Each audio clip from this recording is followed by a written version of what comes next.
Hello, everyone. How y'all doing? Good.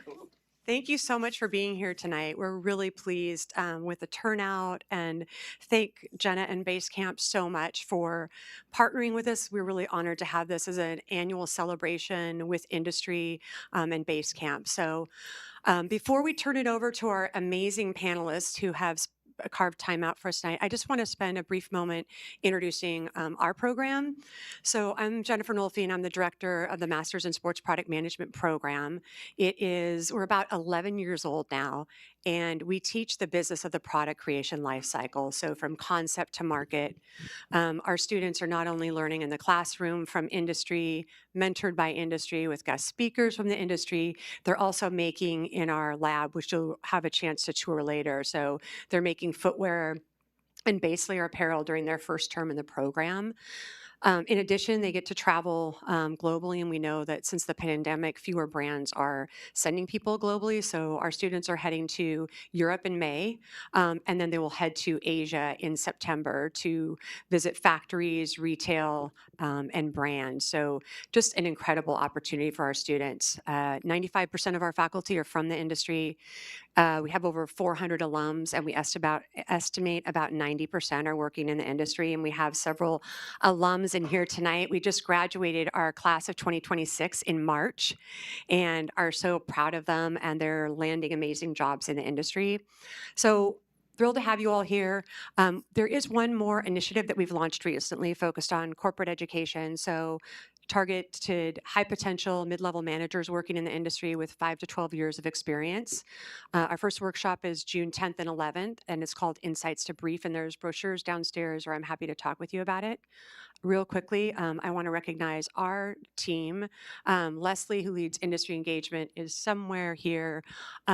Erica was down organizing everything. Christina was checking you in. Francine does our marketing, and Daisy's our recruiting. So I could not do this. We could not do this without them. And thank you all for being here. And I'm going to turn it over to Jenna. Thank you.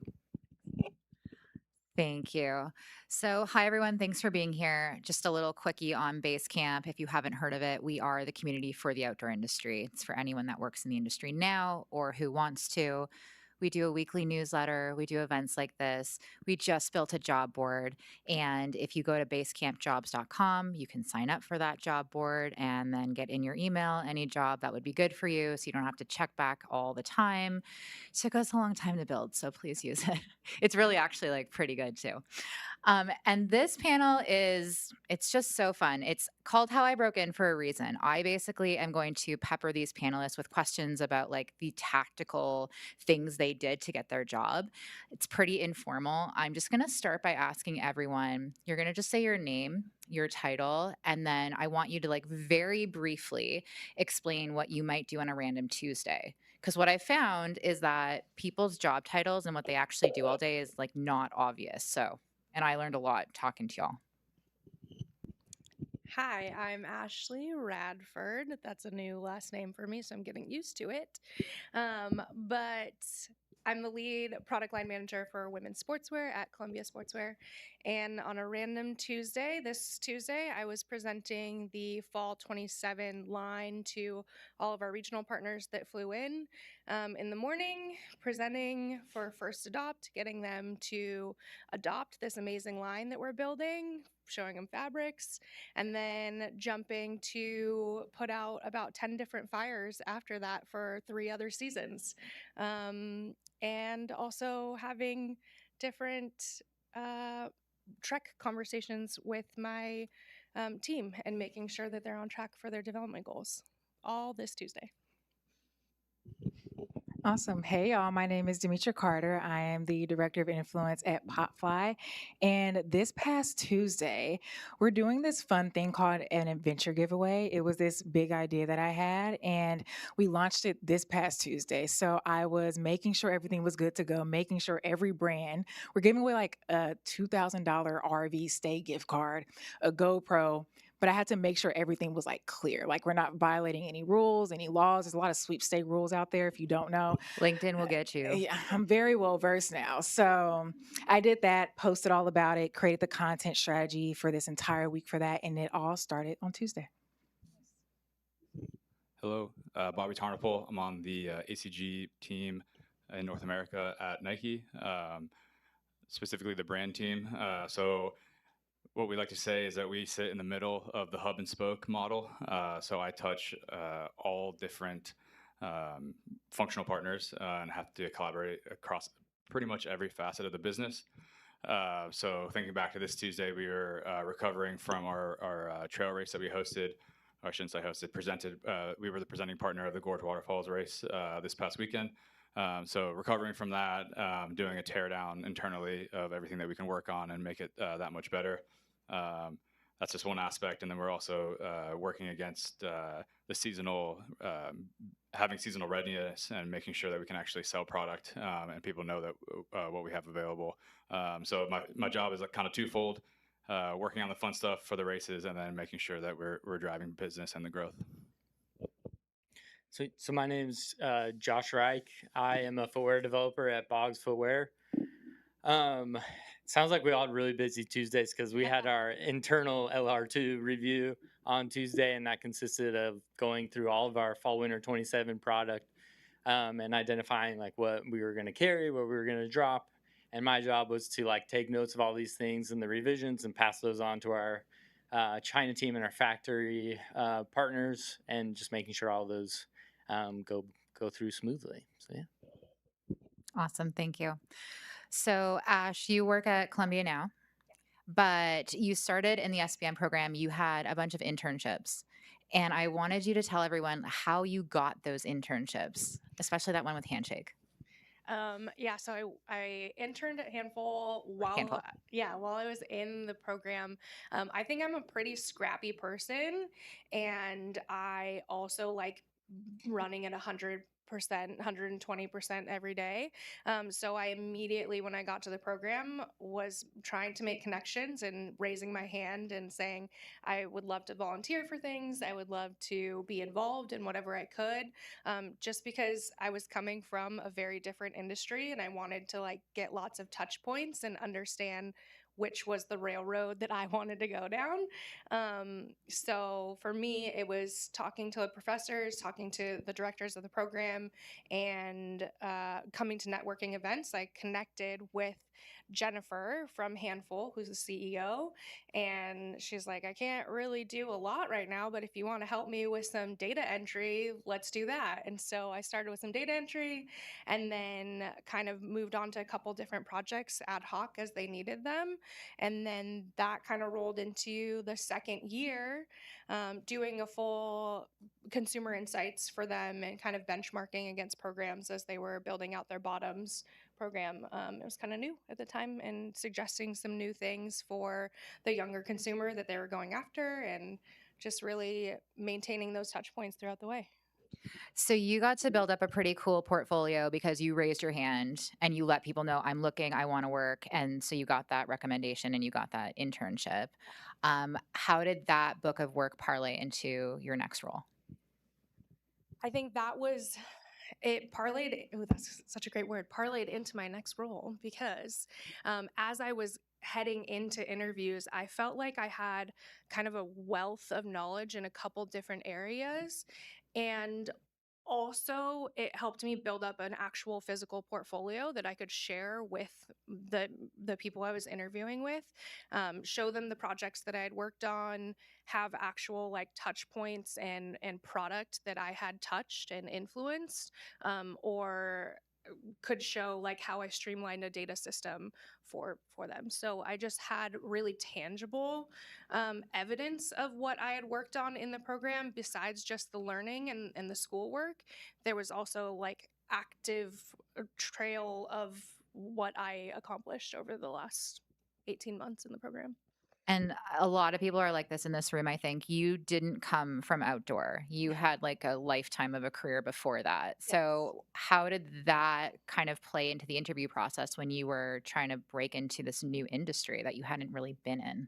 Yeah, I think I was initially really scared because I had an art history degree, which, if you have one of those degrees, it's pretty much meaningless in a lot of capacities unless you want to be an art curator, and that was not my life. So I got us again a scrappy job, worked my way up in the aerospace industry in Los Angeles as a project manager and admin support. And so those kind of like nuanced and very disparate things, I think, actually helped me land my first job at Icebreaker, because I truly had an arts and science background. And that diversity of background, while I was kind of like bucking it and afraid of it and thinking like, "Ooh, I don't really have the skill set that is directly related to this role," they looked at it as an opportunity, and we talked about it a lot during the interview of, you are bringing kind of a wealth of knowledge from very different spectrum, and you can kind of speak to a wide array of people. Think about talking to a marketing person one day and then um, an aerospace engineer and a business professional all in the same room while also talking to the Air Force. Like, if you can tell the same story or tell the same point and get that across to all those different individuals who speak a different language, that is super, super helpful as a product line manager, because you're doing that on the day to day. And I think that was something that was really valued in the interviews. Yeah. So half the companies I speak to are like, we just want outdoor industry. And then half of them are like, we don't want outdoor industry. We want a culture add, not necessarily a culture fit. And so you got to find out which one it is. But when it clicks, it clicks. Don't be afraid of your background if it's not fully outdoor. Really, really embrace it, because a lot of companies are really looking for that holistic kind of approach. You can add something to their cultures for sure. Um, okay, and so then you got the role at Columbia. Um, and I know that you were working at Icebreaker, and they were like, "We're moving to New Zealand. Do you want to come?" And you were like, "No, not really," which is cool. But you had to hop over somewhere else. So I'm sure that Columbia didn't just be like, "Ash, we must have you." Absolutely not. I was debating for months and months whether I would move to a small island in the Pacific Ocean, and not know anyone coming out of this program. I think we talk about connections a lot, like this entire event, right? You're building those connections, and I knew that going to New Zealand was going to push me farther away from connections that I wanted to build and some roots that I wanted to get here. Um, and so this is the pregnancy brain. Um, the Columbia job, like, how did you basically Great. get that role? And really, where I'm going with this and Yeah. what you wanted to touch on is the The recommendation. Yeah. recommendation. Yeah, yeah. So I applied to Columbia multiple times. I would say the role I ended up getting was not my first foray into that application process and application pool. What really happened is that serendipity for sure, like there's a lot of luck involved with landing like your dream job, and this was the dream job for me. It was on the outerwear team, in men's outerwear. That is like where I wanted to be on the product line management side, and I landed it because of a connection that I had at Icebreaker. The person that I worked for, and trained me at Icebreaker, also worked at Columbia years before and had worked with the hiring manager at Columbia. So there was a connection point there that I was able to kind of, like, I actually didn't even connect the two of them. They connected over me because they knew that they were looking for that role. This was the third time they had reposted this role, because they couldn't find the right candidate. So I was told. And so this kind of like serendipity happened of those two connecting, and that allowed some doors open. I still had to nail the interview. I still had a really sweaty, awkward interview where I didn't feel like I did the best thing, but I did the best that I could. And that's how I got in. And the thing that blew my mind when you said this was that they had been through some interviews and they just hadn't found the person. So they were kind of looking out. They reposted the job. I'm sure everyone here has found a job that they're like, why is this posted again? So they reposted the job and they were looking for recommendations. They were like, I gotta hear from someone. This person's out there. We want to hear who this person is from somebody that knows a person. And then your manager stepped in with the rec. Yeah. And so that's the part where I'm like, if you see that a job keeps being posted, who can recommend you? that could be the ticket. I don't know all the time, but that just kind of was like a little light bulb moment. Yeah. And it's Anything? that like legitimate person that can connect you, Yeah. right? Like it's not the person that you've gotten coffee with one time. It's the person that really knows you, knows your character, knows your person, and knows how you're going to show up because they're putting their selves on the line to give that recommendation.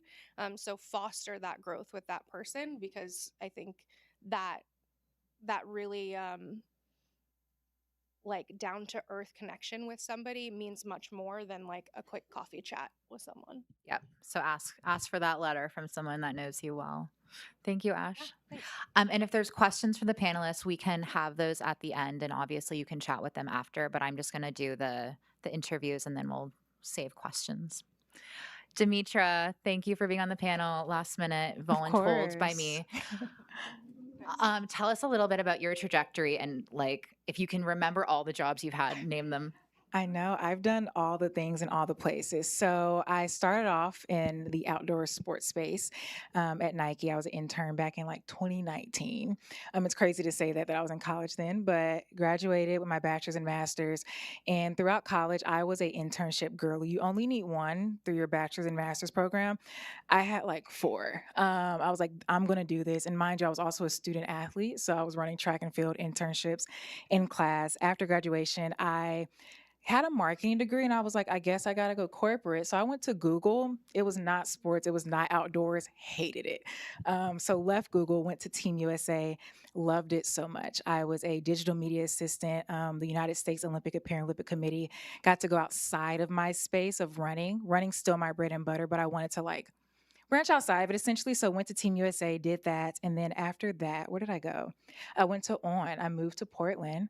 I was in Texas, moved to Portland for a year. I was the global social media manager, spent a lot of time in Switzerland. I was the only person in America. So that was a plus for me. Got to go travel the world with that job. And then after that, I went to work at Flow Track, if you're familiar, it's like the ESPN for track and field. This trajectory is crazy, but I hosted a show with them, and I was a interviewist, person journalist. So interviewed track and field athletes, and then as of today, I'm at Popfly, where I'm doing all things for the love of outdoor space and for the love of running. And so did you just like show up at the door with each of these roles and be like, I'm Demetra, I'm here. And they were like, yeah, you're hired, or like, who helped you get these roles? Yes. So I have similar vibes as you. I was going after it.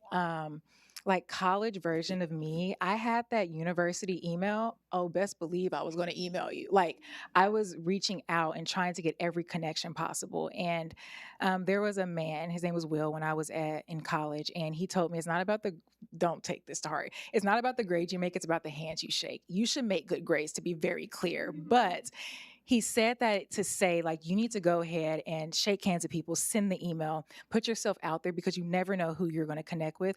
And to your point, yes, you can get coffee one time, but like after that, I was able to meet the VP of Google, who I'm friends with to this day.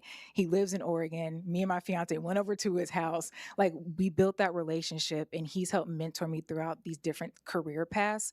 And from job to job, it's typically a recommendation that gets me in the door. Outside of my very first job at Google and Team USA, those were truly applications and me being a dog. But after that, it's been either we're going to poach you from this job or hey, we called your referral and she said you were amazing. So I would say those are the two things. Can you go into when you're doing this outreach, you're sending these emails, what types of things are you saying? Yes. So I I send so many emails and now I get emails from people. So I look at it a little bit differently. But primarily I just want 15 minutes of your time. I try to make the email as like chill as possible because we all have jobs that does not require you to talk to me. So I make it seem like it's just a chill conversation. And it is. So I do that just to get my foot in the door. And then from there it's the follow-up text, it's the emails. Even my second mentor, she is a Black female agent in the industry, and she's like big dog attorney. I sent her a DM, and I was like, I love what you do. Can I have 15 minutes? And to this day, we talk. Do you do any research before you like how are you determining who you send things to? Or is it just really like pray Yeah, and spray? I do research. So marketing is my background. So I feel like we're always being sold something. I look at what I'm seeing and then I look at who's in charge of that. And I'm Mm, like, if I like what you produce in your work, I'm like, oh, I want to know you so I can do that. yeah, that's smart. So with Potfly, how did you get this role? Yes, I going back to like I was like I want to diversify things. I love track and field. I do, but I was like I want to get outside of running, trail running, road running, and I'm still in it because that's still so much of like a core outdoor aspect to me. But a mentor sent me this job. He's a Nike old head, is what I call him. He's like a grandpa to me, but he's based out here in the PNW area, and he knew I was trying to branch outside of running, and he was like, Demetra, I think you would be perfect for this job, and he sent it my way. How did he know that you were looking for something new? So life changes. My fiance proposed to me, and I was like, "All right, I need to get out of Austin. PNW's calling my name." So he knew I was in the market of looking to get outside of the industry of like running specifically, but also I was looking to relocate. My job's remote, so I didn't like.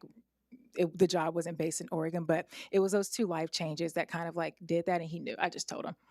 Okay, yeah. So it sounds like, to connect some dots, you are doing this thing where you're constantly nurturing your connections and your relationships. So you're saying there's been this life update. I am interested in this new thing. I am moving, and you're letting people know what you're doing and what you're up to and what you want and what you need and how they can help you. Absolutely. I'm very intentional of keeping up with people. So much so I'll set a reminder, even my friends. That sounds crazy, but I'm like, text your mentor Monday morning, July 9th. Like it's very intentional because I think sometimes if you don't see the person every day, it kind of just falls to the side, but like very intentional.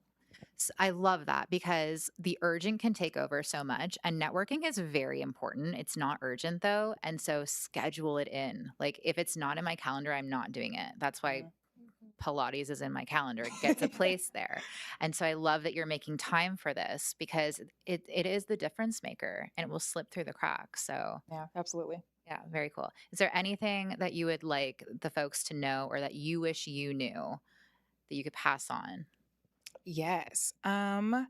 I feel like I mean, I gave y'all a lot of tidbits that was given to me, but I would say the other thing that I would like to add is when it comes to the interview process, I love being myself. I think early on when I like freshly graduated, I put on this persona of like, I need to be this professional corporate businesswoman.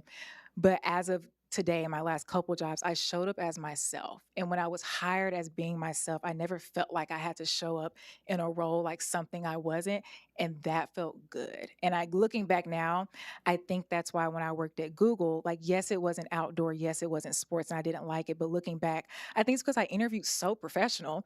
I had to show up super professional every single day. And I was like, oh my God, this isn't me. So show up as yourself because if they love you for who you are, you'll have the time of your life. Thank you so much. All right, Bobby. So you got a job at Nike and you took a great job, but it wasn't the job. Yeah. First of all, shout out to you for doing all this from memory. Like, Oh, yeah. super impressive. Thank you. Thank Yeah.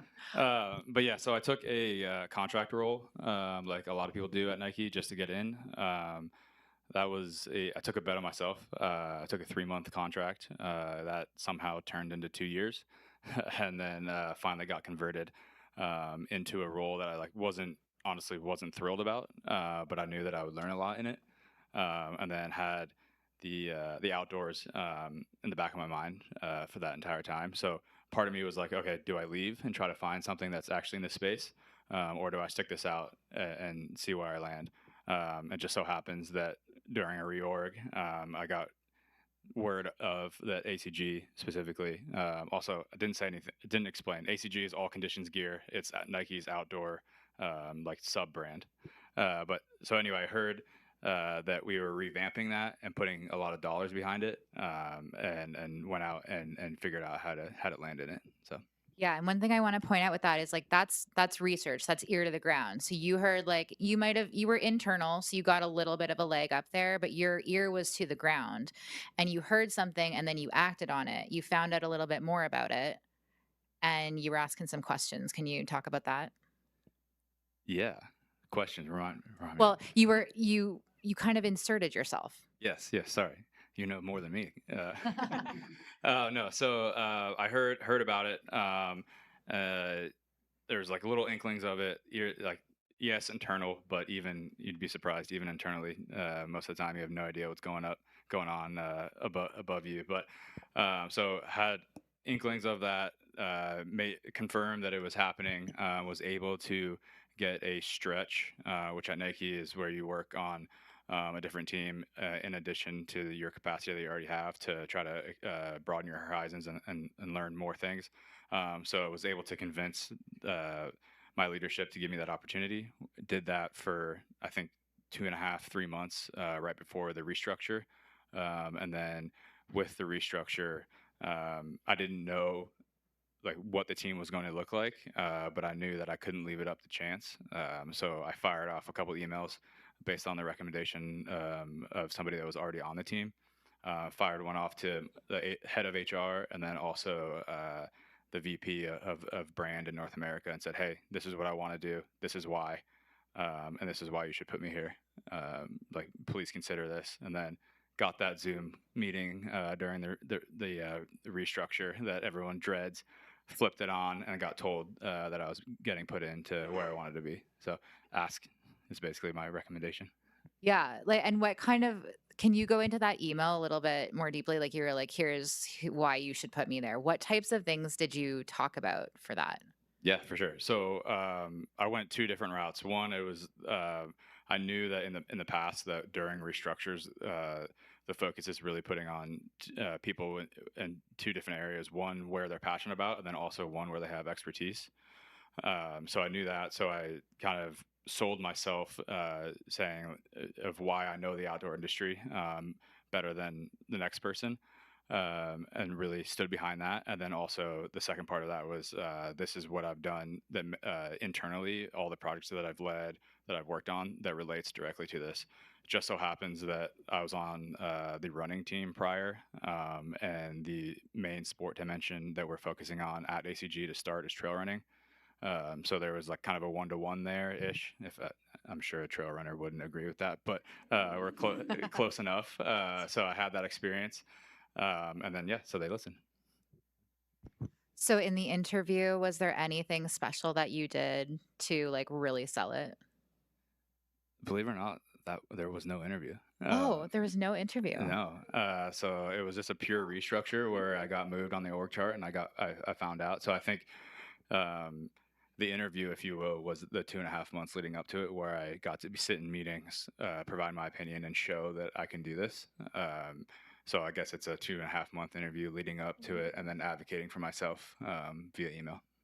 Yeah, the advocating for yourself, I think, is the theme for this panel, which is that you need to know what you want and then you need to find yourself worthy of it. That's the step that most people miss, I would say, that audacity. And then you got to talk about it. And you got to talk about it probably more than you want to more people than you want to, and send 10x the number of outreach than you think, because they're not always going to land or they're not always going to be timed correctly for that person. So you got lucky that only 3 emails got you there, but it sounds like you would have written emails until you needed to. Yeah, for sure. I think the thing that I take away is like no one's gonna advocate for you more than yourself, and that's cliche to say, but it's the truth.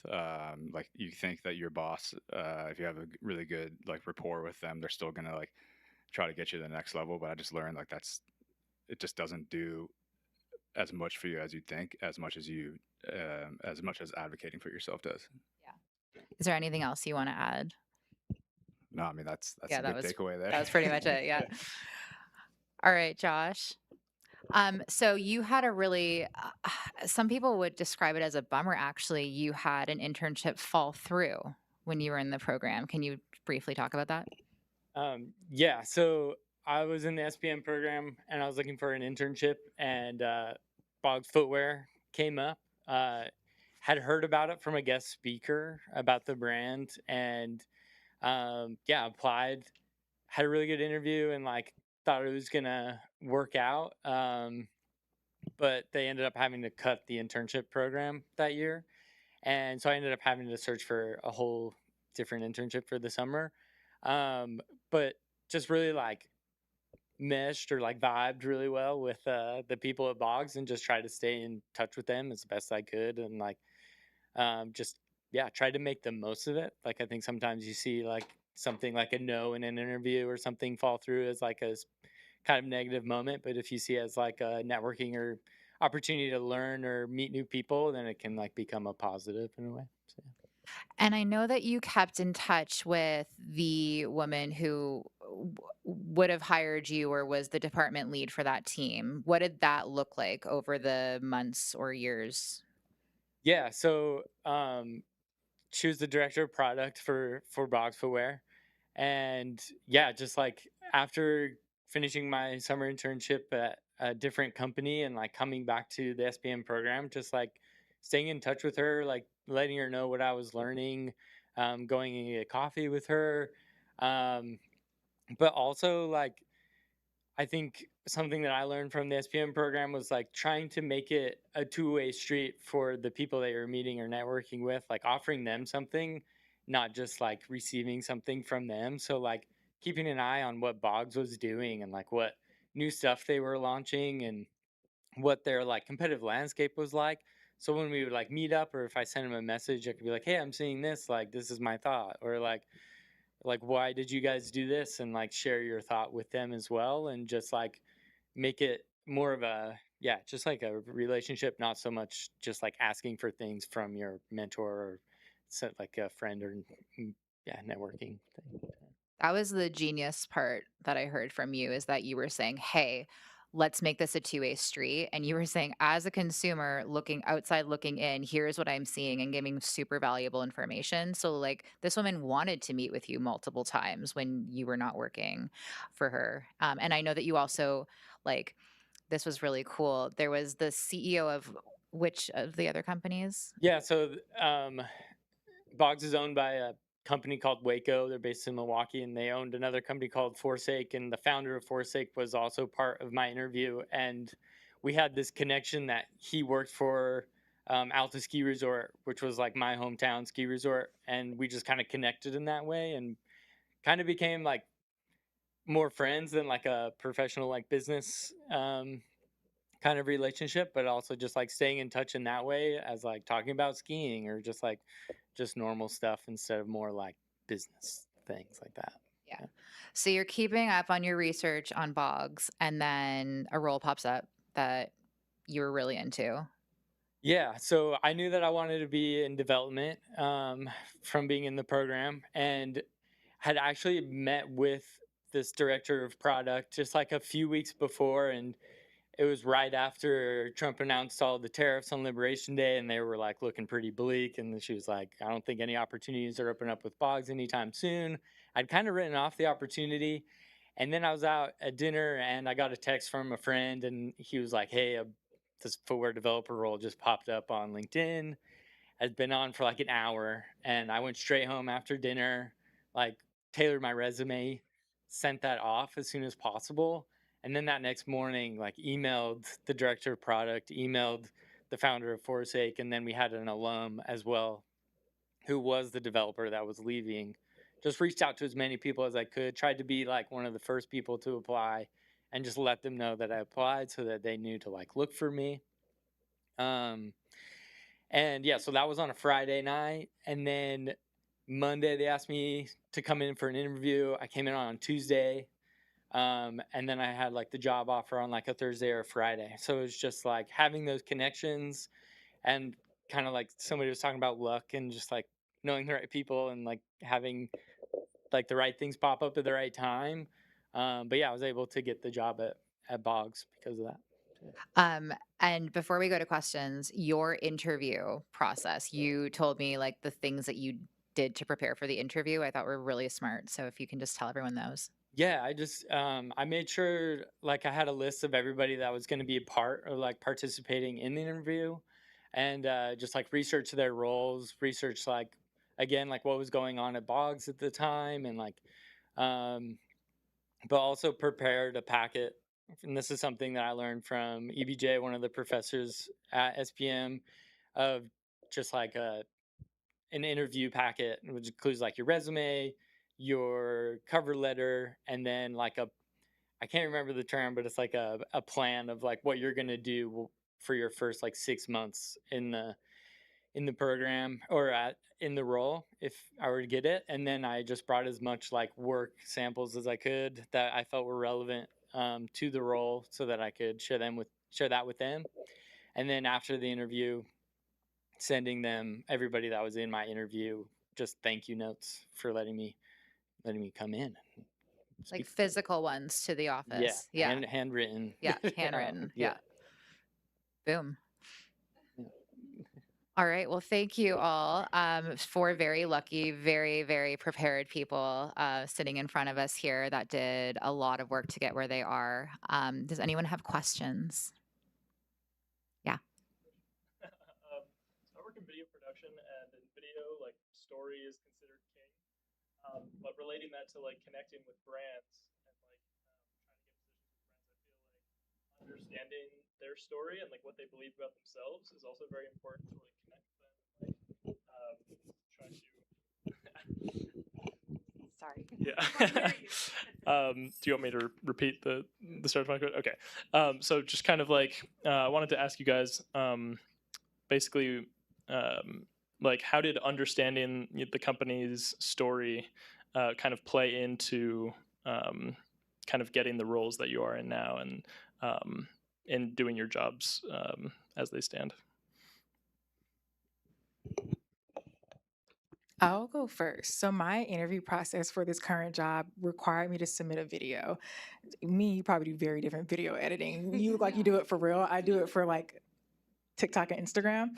But I looked at Popfly's mission statements. I looked up what they were about, and I catered my video to that. So they were looking for something that was very organic, very creator driven, very UGC, not super cinematography. Like that wasn't their vibe. And although like I I have the video editing skills. That's not what they wanted. Like I made the video on my phone, edited on CapCut, like, and that's what I did. But I aligned it with what the brand wanted in that role, and they wanted something where the brand could attach Popfly to a name and add that personality to it. So specifically that one, that's what I looked at. But even with the content creation and things that I do for different brands, I try to align it as best as possible. I usually look up their values and I look at their Instagram and line it up because typically their Instagram is a good way to see what they feel. I'll add to that. I think, like, yeah, definitely. If you come to an interview knowing the company front to back, and you can talk about like the intricacies, that like you should walk out of there, or the interviewer should walk out and be like, how the hell did he know all that? And that's like really what's going to separate you, and that goes beyond just the story. So outdoor specific or like apparel and footwear specific. Like if you don't know the product, they're not going to be interested in you. So if you don't know what's launching or what's just launched or what's coming up, that's going to separate you from the person that does, and vice versa. So I just like know as much as you can. I'm gonna go like directly opposite of that in that I think I've interviewed really poorly before by learning the brand values, like doing my research and then trying to like play that. And like I'm not a player. It's like you can see right through me. So when I wasn't authentic to myself, like I felt real flat a few times before I learned like I had to be more authentic. When I went into my interview at Columbia, they specifically asked me like, "What are you wearing? Like, what Columbia do you wear?" I had bought one T-shirt for the interview because I didn't own any Columbia. I'm from Los Angeles. I surfed and played volleyball my whole life, so I didn't know a jacket at all. Like, I knew a lot about jackets, but like I didn't know anything. So in my interview, I actually was like, I don't really love women's sportswear at Columbia. Like, and here's why. Like, here's the things that I'm seeing that I would rather have in a brand that speaks to me to the outdoors. And that actually was like a really great conversation in the interview. It was terrifying to say that, but it led to like really good conversation. And the interview then became a conversation about product and like what they're missing. So like kind of, yeah, like the opposite of that, but in a way that wasn't rude by any means. It was just very like, here's what I'm seeing and here's how I would like to be part of the brand, and kind of like your like 369 plan, like your 369 month plan of when you enter the job. Like, these are the things that I want to change, or these are things I'm excited about growing with the brand. Yeah, I'm here for it. I think it's brand guy versus product. Yeah. That's true. They totally position dependent. Yeah. No, I think that's great. I think it's like if you have a story and you can stick to that and show and like relate it back to the job, that's just as good as knowing the brand from the back. So like you knew like that you didn't have that, but you still brought everything that you knew to the table by like admitting that you didn't know. So kudos. Sweet. I mean, that's what I was gonna say. I just think like knowing your story is just as important as knowing theirs. And like if you can intertwine your story with theirs, or just show how like you can add to their story, maybe bring something new, then I think that's like super valuable to a brand.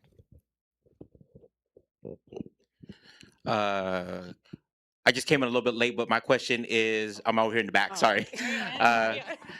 In your guys' respective companies, where are you guys with AI in terms of product creation? Are you guys utilizing? Is there adoption in there, or are you guys still living in the old school in terms of product creation?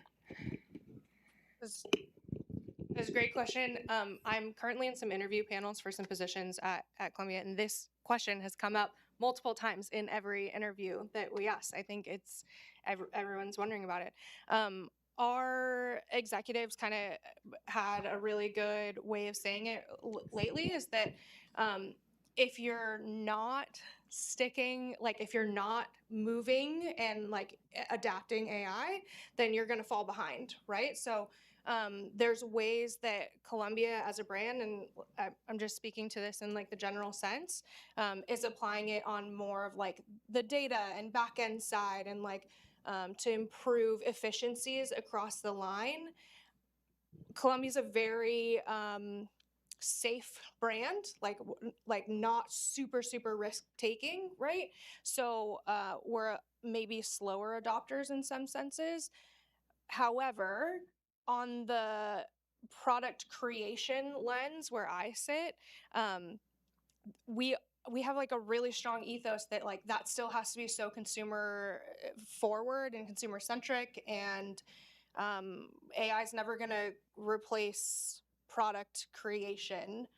It can help inform decisions, and it can help inform some pathways or trajectories, but like from a design development sense of it, like there's going to be boots on the ground building products to make sure that it's right.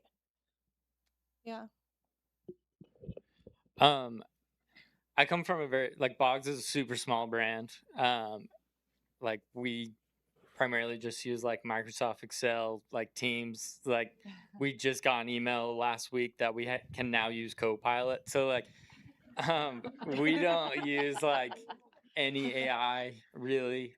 So super old school, I would say. And yeah, I don't see us moving towards AI personally. But yeah, I agree that like if you don't adapt or use it in some form or fashion, you're gonna fall behind for sure. At least like understand it in the best you can.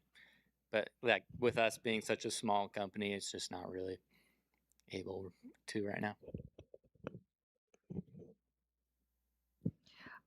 Basecamp, you didn't ask about us, but we're vibe coding a lot because I want to talk about it a lot. So I'm using vibe coding to completely replace my dev team at this point. I can have an idea and I can actually, as a non-technical person, execute it, which is putting me far and above my competitors. No question. So I would just say I know that there's a lot of ethical and moral quandaries with AI, probably in this room as well, and those are completely valid. And we are very much being wary of like what we're using, how much we're using, what the impact of that is, and as well having a policy. So it's just a matter of, I would say, know what your answer is, whether you want to use it or not. Be very clear on, I don't want to use it because of X, Y, Z, or I do, but know what it can do. don't just kind of put your head in the sand. I would say that. I think we have time for one more question if anyone has one burning. And if not, we will. Oh, yeah, we have one.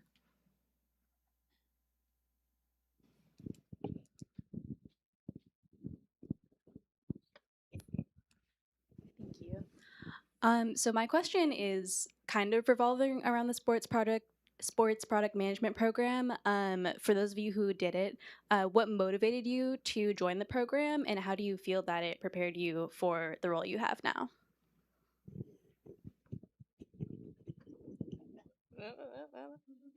I can go. Yeah, so I kind of had like a very different career path than like a lot of people here. Like I wasn't super internship driven in my undergrad. I just studied business because I didn't know what to study. I like was a river guide in the summers and then just tried to ski as much as I could in the winters. And then I got a job at Black Diamond in their like warranty and quality assurance department and kind of exposed me to the outdoor product world. And I was like, I want to be in this. But I knew I didn't have the experience and like my like business degree didn't really prepare me for that, and started researching ways and led me to SPM to this program. Um, and I would say it like did so much for me in my career. Like I didn't really know what I wanted to do in the product industry, and we have classes for product line management, for product development, for marketing, branding. All these things exposes you to the 18-month product cycle. You just get like exposed to everything about it, and just like the connections and the networking opportunities that comes with the SBM program is just priceless. Like being able to meet these people. We have professors like Greg Hoffman, like the ex-CMO of Nike, like teaching your class for 2 semesters. Like it's yeah, pretty incredible. So yeah, I can't like say enough about SPM. I think it really like changed my career path, and I'm like very thankful for the opportunities and like the people that you meet, the students that you do the class with, your professors. It's awesome. Heyo. I was in the aerospace industry for about 5 years before I made the decision to quit that very lucrative, great job, scare the heck out of my mom, and decide to go back to grad school. But what really drove me there is that I grew up in a hyper competitive sport world of cheer and soccer and doing that a lot. And then in college, I'd switched to more like individual soul searching sports, like climbing all the time. And while I was climbing, I was also working in the aerospace industry and working on intercontinental ballistic missiles. That really just didn't align with my values. And what I learned is that I really liked a lot of what I was doing, like the actual aspects of what I was doing, but I didn't want to be a part of that system anymore. So for me, it was like I knew I want to do this thing. I really like sports. I want to kind of be in that realm, but I don't know what it is. This program popped up. I almost applied for the first year, and my partner at the time said no. Said, "You're not. If you're moving to Portland, like I'm not coming with you," and that made me not apply. So then the second year came around, and I said, "Screw this, screw you. I'm doing the right thing for me now," and quit my job, quit that relationship, found a new family up here. I said I also would never move back to Oregon after undergrad. I hated Oregon so much at U of O down in Eugene. And then I came up here. I said I can do it for 18 months, and then the people, the culture that this industry gravitates like brings in, is just such a welcoming universe of people that are like homogenous and like-minded in outdoor and in sport, but all come with like very unique, interesting backgrounds, and I loved it, and it has kept me here. It's kept me in the industry. I don't want to leave it anytime soon, and just aligning my values is really what drove me to it. Oh yeah. I've also heard from most people in this program that the help getting internships is beyond. So I did want to throw that out. Yes, we have an amazing team. Leslie, who I tried to recognize earlier, who wasn't here, she and our contract worker Angie worked tirelessly to get our students internships. And last summer, we had 77% of our students got internships. And especially with the economy and the climate and everything the way it is, it's a lot of work. But we don't only do just internships. There's also like summer experiences that we curate depending on what that student's needs and skill gaps are. So. All right. Well, thank you so much to everyone who came and for our panelists for sharing their energy tonight. We really appreciate it. I want to thank Camp so much and our panelists. This was amazing. If anybody wants to tour our innovation lab, they're going to meet at the bottom of the stairs by the double doors, and we'd love to have you come check it out. So thank you all for being here and have a great evening.